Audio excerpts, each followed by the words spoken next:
जब यीशु जैतून के पहाड़ पर पहुंचा, एक पहाड़ी जिससे यरूशलेम दिखता है, उसने उसके 2 शिष्यों को एक गधा ढूंढने के लिए कहा।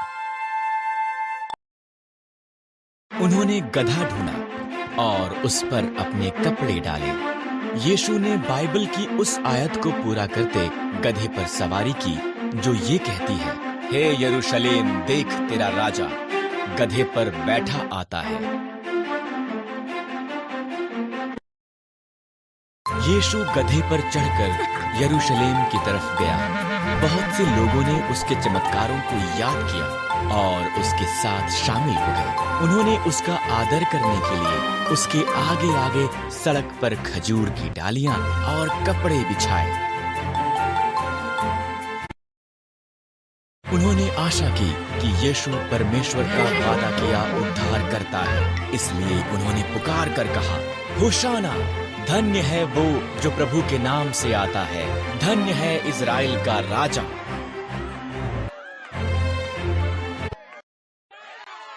पूरा संसार उसके पीछे है। फरीसी बुड़बुड़ाए, यीशु, उनसे कह कि वो चुप रहे। अगर ये सब भी चुप हो जाएं, यीशु ने जवाब दिया, तो पत्थर चिल्लाकर मेरी प्रशंसा करेंगे।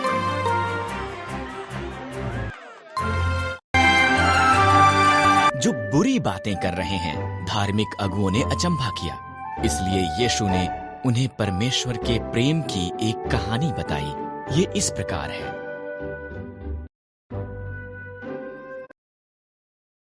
एक मनुष्य के 2 पुत्र थे। छोटे पुत्र ने उसके पिता के मरने के बाद मिलने वाला हिस्सा मांगा। टूटे दिल के साथ पिता ने उसकी संपत्ति का आधा हिस्सा उसे दे दिया। पुत्र एक दूर देश की तरफ चला गया। उसने अपना सारा धन बर्बाद कर दिया। तब एक अकाल पड़ गया और उसका काम सुअरों को भोजन खिलाना था। उसने सुअरों का भोजन खाने की चाह की। मेरे पिता के नौकर भी इससे अच्छा खाना खाते हैं, उसने सोचा।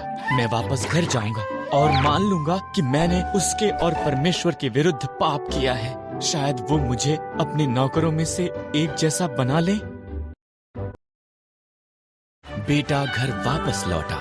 जब वो अभी दूर ही था, उसका पिता उसकी तरफ दौड़कर आया और उसे गले लगा लिया। मैं आपका बेटा होने के योग्य नहीं हूँ, उसने अपने पिता से कहा।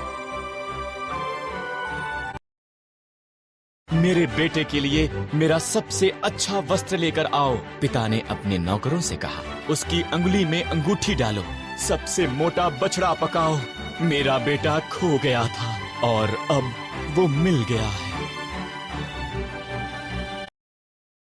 बड़ा पुत्र क्रोधित हुआ जब उसने जश्न मनाए जाने के बारे में सुना। ये अनुचित है, उसने शिकायत की। मैं वफादारी से काम करता हूँ और मुझे कुछ नहीं मिलता। वो आपका पैसा बर्बाद करता है और उसके लिए एक जश्न की तैयारी की जाती है। सब जो मेरा है वो तेरा ही है, पिता ने जवाब दिया। तेरा भाई मर गया था, अब जीवित है। वो खो गया था, अब वो मिल गया है। इसलिए हम जश्न के अलावा क्या कर सकते हैं?